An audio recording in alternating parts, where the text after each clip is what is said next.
माँ, पिताजी, क्या हवाई चप्पल पहनने वाले कभी हवाई जहाज में नहीं बैठ सकते? बेटा, दिल बहलाने के लिए तो हम लोग हाँ बोल सकते हैं, लेकिन सच्चाई इसके ठीक विपरीत है। हम गरीबों को तो ट्रेन की टिकट भी बड़ी मुश्किल से मिल पाती है, हवाई जहाज की तो बात ही छोड़ दो। तुम्हारी माँ बिल्कुल सही कह रही है बेटा। तुम्हारी शादी हो जाए, हमारा तो बस यही सपना है। हाँ पिताजी, इस कच्चे मकान के अंदर बैठकर आज मैं ये प्रण लेता हूँ कि मैं शादी तभी करूंगा जब मैं आप लोगों को हवाई यात्रा करवा दूंगा। मोहन के अंदर हवाई जहाज में बैठने की आग आखिर लगी कैसे? क्या उसका ये सपना कभी पूरा हो पाएगा? ये सब जानने के लिए हमें कहानी में थोड़ा पीछे चलना होगा। मोहन एक गरीब परिवार का लड़का था। वो अपने खेतों में सब्जी उगाता था और वही बाजार में जाकर बेचता था। सब्जी ले लो, सब्जी, ताजी हरी सब्जी ले लो। हरी हरी सब्जी खाकर आपकी जिंदगी में भी हरियाली आ जाएगी। सब्जी ले लो।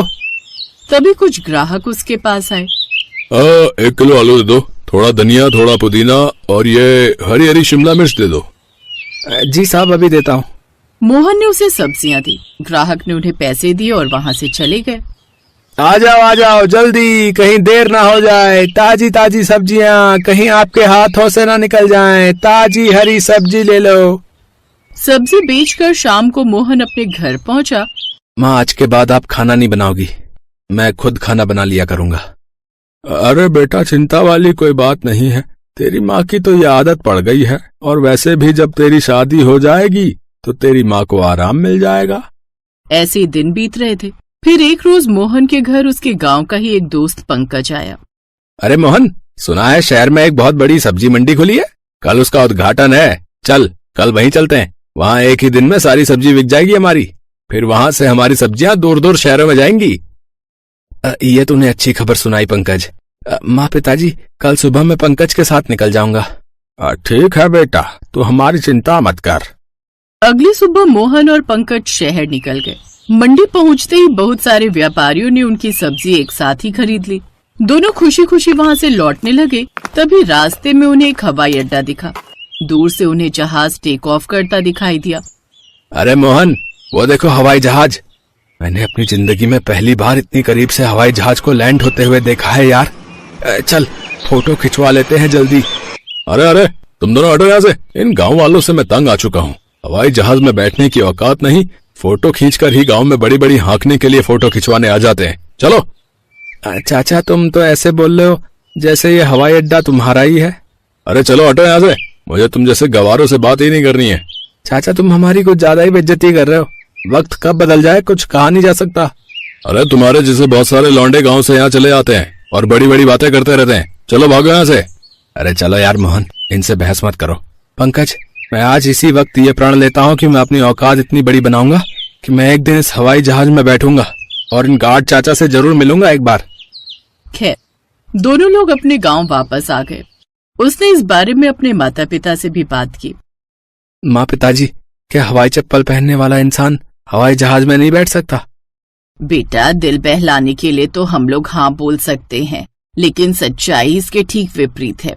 हम गरीबों को तो ट्रेन की टिकट भी बड़ी मुश्किल से मिल पाती है, हवाई जहाज की तो बात ही छोड़ दो।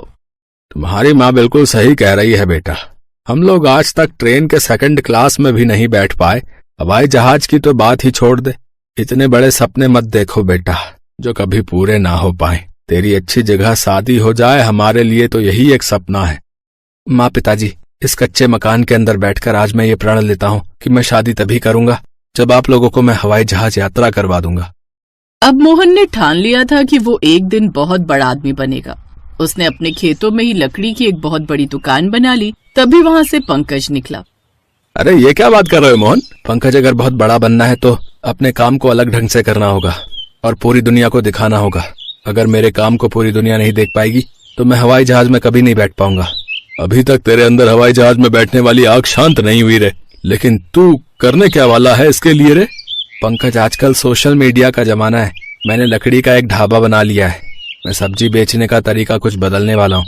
जो भी मेरी इस दुकान पर सब्जी लेने आएगा उसे मैं सीधा खेतों से उखाड़ कर उनके सामने सब्जियां दूंगा, और इस दुकान में मैं लोगों को पकी पकाई सब्जी बेचूंगा। ऐसा आज तक किसी ने नहीं किया होगा।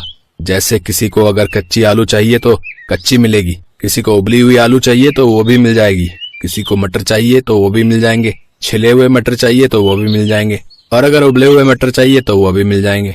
सब कुछ एक साथ यहाँ मिलेगा। वाह यार, ऐसा आज तक किसी ने नहीं किया होगा।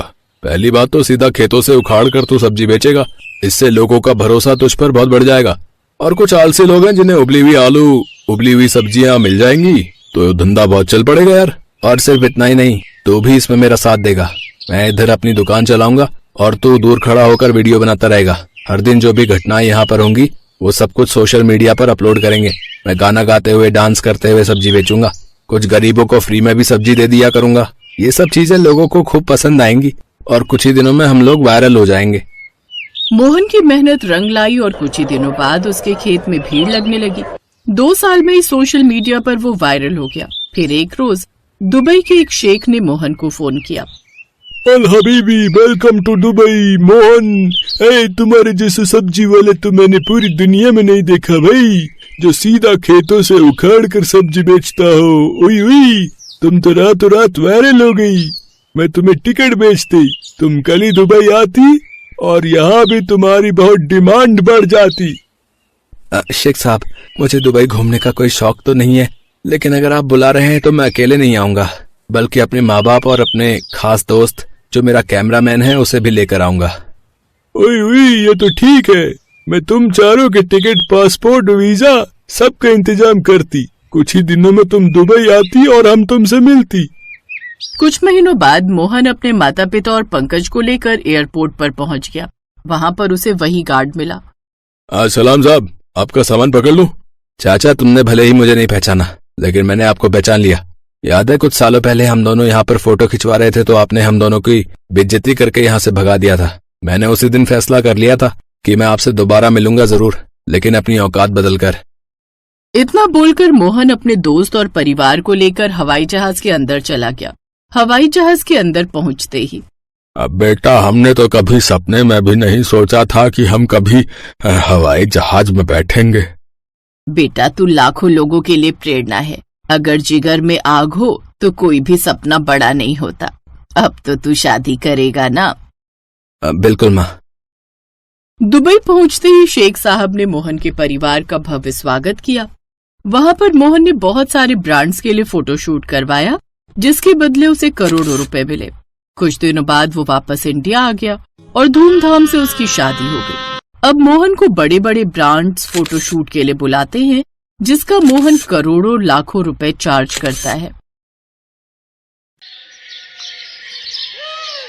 अनिमेश की आज नौकरी चली गई। वो ऑफिस से निकलकर रास्ते पर आया और फुटपाथ पर बैठ गया। बहुत मुश्किल से नौकरी मिली थी, अब वो भी चली गई। नई नई शादी हुई है मेरी, अब कैसे क्या होगा? तभी अनिमेश की पत्नी सीमा ने कॉल किया। सुनिए, हम गाड़ी कब ले रहे हैं?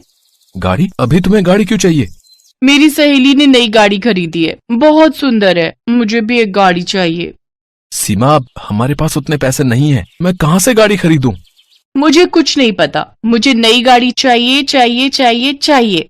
सीमा ने फोन काट दिया। अनिमेश और सीमा की शादी को सिर्फ कुछ ही महीने हुए थे। सीमा बहुत जिद्दी थी, उसे हमेशा से बहुत कुछ चाहिए था। अनिमेश को सीमा से शादी ही नहीं करनी थी, लेकिन अनिमेश की माँ बिमला ने कहा था, बेटा, ये लड़की शादी के लिए मान गई है, शादी कर ले। लेकिन माँ, मेरी तनख्वाह ज्यादा नहीं है। तो क्या हुआ, बीवी को सिर्फ 2 वक्त का खाना ही तो खिलाना है। शादी कर ले बेटा, नहीं तो और लड़की नहीं मिलेगी। अनिमेश ने अपनी माँ की बात सुन ली और सीमा से शादी कर ली। शादी के 2 दिन बाद सीमा ने अनिमेश से कहा, आपने तो मुझे सुहागरात में कोई गिफ्ट नहीं दिया। मेरी सहेली को उसके पति ने सोने का हार दिया था। वो सीमा, शादी में इतना खर्चा हो गया था, इसीलिए कुछ नहीं दे पाया। तुम चिंता मत करो, अगले महीने मैं तुम्हें गिफ्ट जरूर दूंगा। मुझे एक सोने का हार ही चाहिए। वो तो बहुत महंगा है, सस्ता कुछ देने से नहीं चलेगा। सस्ता? क्या मैं तुमको सस्ती लगती हूँ? यार, ये मैंने किस लड़के से शादी कर ली, पता है कहाँ कहाँ से रिश्ते आ रहे थे मेरे लिए। अच्छा ठीक है, मैं पूरी कोशिश करूंगा, तुम शांत हो जाओ। अगले महीने अनिमेश अपनी पूरी सैलरी से सीमा के लिए एक सोने की अंगूठी खरीद कर लाया, लेकिन उससे भी सीमा खुश नहीं हुई। सीमा को बहुत कुछ चाहिए था। उसकी सहेलियां हर महीने कुछ न कुछ खरीदती रहती थीं और वो देखकर सीमा भी अनिमेश के सामने जिद पकड़कर बैठ जाती थी। सीमा की जरूरतें पूरी करने के लिए अनिमेश ने बैंक से लोन भी ले लिया और आज उसकी नौकरी चली गई। और उधर सीमा गाड़ी खरीदने की जिद पकड़कर बैठ गई। अनिमेश घर लौटा तो सीमा के साथ उसका झगड़ा शुरू हो गया। तुम गाड़ी नहीं खरीदोगे तो मैं तुम्हें छोड़कर मायके चली जाऊंगी। सीमा, समझने की कोशिश करो, मेरी नौकरी चली गई है, अभी मेरे पास घर चलाने के पैसे नहीं है। तो मैं क्या करूं? मुझसे शादी क्यों की थी? घर चलाने का दम नहीं है लेकिन शादी जरूर करनी है। वहां सीमा की सास बिमला आई और सीमा को समझाने की कोशिश करने लगी। बहू, जिद करना अच्छी बात नहीं है। मेरा बेटा कोशिश तो कर रहा है। आप बीच में मत बोलिए, मैं कुछ नहीं सुनना चाहती। मुझे गाड़ी चाहिए। मुझे भी सहेलियों को दिखाना है कि मेरे पास गाड़ी है। सीमा ने खाना नहीं बनाया। रात को सीमा की सहेली ने उसे वीडियो कॉल किया। सीमा, ये देख, हमने भी नई गाड़ी ले ली। तू कब ले रही है? अब मैं भी इसी महीने गाड़ी ले लूंगी। इतनी महंगी गाड़ी लूंगी ना, तू देखती रह जाएगी। हाँ। अनिमेश छुपकर ये देखता रहा और मन ही मन सोचता रहा। मैंने माँ से कहा था कि मुझे शादी नहीं करनी, लेकिन माँ ने जबरदस्ती मेरी शादी करवा दी। अब मुझे ही भुगतना पड़ रहा है। क्या करूं? अब गाड़ी कहाँ से लाऊं? अगले दिन अनिमेश नई नौकरी ढूंढने के लिए निकल गया। उसने 2-3 कंपनी में इंटरव्यू दिया लेकिन कहीं भी उसे नौकरी नहीं मिली। देखो, अभी मार्केट में नौकरी की हालत बहुत खराब है और ऊपर से तुम ज्यादा अनुभवी भी नहीं हो। तुम्हें कैसे नौकरी पर रख लूं? लेकिन तुम्हें ये नौकरी चाहिए क्यों? मेरी पिछली नौकरी भी चली गई है, इसीलिए। अच्छा, समझ गया। लेकिन मेरे यहाँ ऑफिस में कोई नौकरी नहीं है। सर, मुझे एक नौकरी दे दीजिए, मैं कुछ भी करने के लिए तैयार हूँ। तुम्हें गाड़ी चलाना आता है? हाँ सर। मुझे एक ड्राइवर चाहिए। मैं तुम्हें ड्राइवर का काम दे सकता हूँ और रात को तुम गाड़ी अपने घर ले जा सकते हो। मैं राजी हूँ सर। ठीक है, तुम्हारी नौकरी पक्की, लेकिन सुबह सुबह गाड़ी लेकर आनी पड़ेगी। मुझे घर से ऑफिस और ऑफिस से घर छोड़ना पड़ेगा। अनिमेश राजी हो गया। उसके दिमाग में एक आइडिया आया। रात को अपने बॉस को घर छोड़ने के बाद गाड़ी लेकर वो अपने घर चला गया।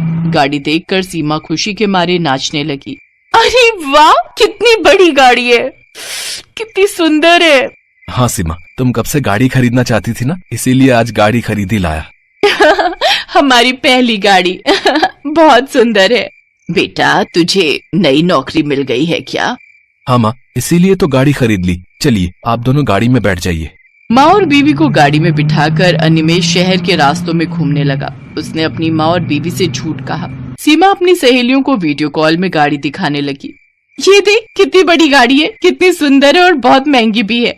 सीमा को खुश देखकर अनिमेश भी बहुत खुश हुआ, लेकिन अनिमेश को नहीं पता था कि उसका ये झूठ एक न एक दिन पकड़ा जाएगा। कुछ महीनों तक घर में शांति बरकरार रही। सीमा को उसकी सहेली ने कॉल किया। सीमा, आज हम शॉपिंग करने जा रहे हैं, तू भी चल हमारे साथ।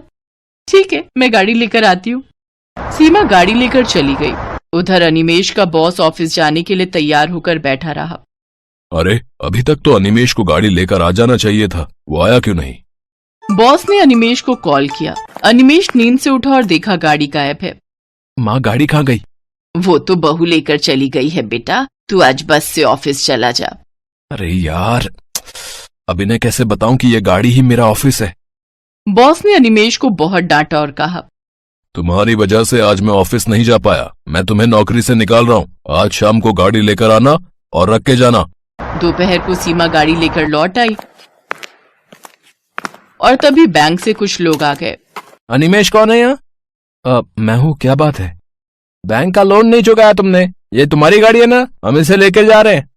ये बोलकर वो आदमी गाड़ी लेकर चला गया। अब क्या होगा? सब कुछ बर्बाद हो गया। गाड़ी भी चली गई, नौकरी भी चली गई। नौकरी चली गई, लेकिन क्यों? तुम आज बस से ऑफिस क्यों नहीं गए? अरे, वो गाड़ी ही मेरा ऑफिस है। मैं ड्राइवर का काम करता हूँ। अनिमेश ने अब सब कुछ सच सच बता दिया। अब मुझे पुलिस उठा कर ले जाएगी। अब मुझे जेल में सड़ना पड़ेगा। सब कुछ तुम्हारी वजह से सीमा, तुम्हारे लालच की वजह से आज मेरा सब कुछ बर्बाद हो गया। पुलिस का नाम सुनकर सीमा डर गई। माफ कर दीजिए मुझे, वो सहेलियों के चक्कर में मैंने आपको बहुत परेशान किया।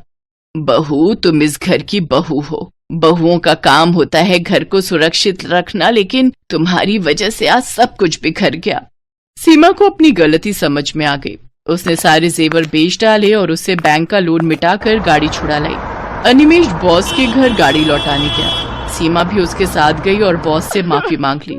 सीमा को रोते हुए देखकर बॉस ने अनिमेश को नौकरी से नहीं निकाला। बॉस ने कहा, बहू, जिद और लालच करने से बुरा ही होता है। मन लगाकर काम करो। एक ना एक दिन तुम्हारे घर में नई गाड़ी जरूर आएगी। अनिमेश के साथ साथ सीमा भी नौकरी करने लगी। घर में सुख शांति छा गई और कुछ सालों में उन्होंने अपने दम पर पहली गाड़ी खरीद ली और सभी एक साथ खुशी खुशी रहने लगे। इस वीडियो को लाइक करें, हमारे चैनल को सब्सक्राइब करें, बेल आइकन जरूर प्रेस करें हमारी न्यू वीडियो सबसे पहले देखने के लिए।